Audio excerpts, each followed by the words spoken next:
পশ্চিম ত্রিপুরার শেকেরকোট গ্রামের ৮ বছর বয়সী রাজস্মিতা দাস কলকাতার জনপ্রিয় রিয়েলিটি শো আকাশ ৮ সুপারস্টারে প্রথম স্থান অর্জন করে ত্রিপুরার নাম উজ্জ্বল করেছে। ছোট্ট বয়সে অসাধারণ কণ্ঠের জাদুতে সমস্ত বিচারক ও দর্শকের মন জয় করে নিয়েছে রাজস্মিতা। রাজীব দাস ও দেবস্মিতা দত্তের কন্যা রাজস্মিতা দাস।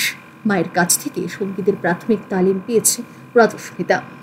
কোনো প্রথাগত শিক্ষক ছাড়াই শুধুমাত্র তার মায়ের কাছ থেকে প্রশিক্ষণ নিয়ে এই অসাধারণ সাফল্য অর্জন করেছে সে।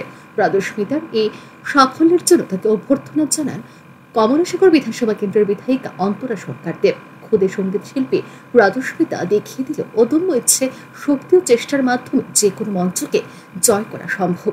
রাজস্মিতার এই সাফল্যে তার পরিবার ও আত্মীয় স্বজন সহ গর্বিত রাজ্যবাসীর এই সাফল্য নতুন প্রজন্মের জন্য এক বিশাল অনুপ্রেরণা হয়ে থাকবে।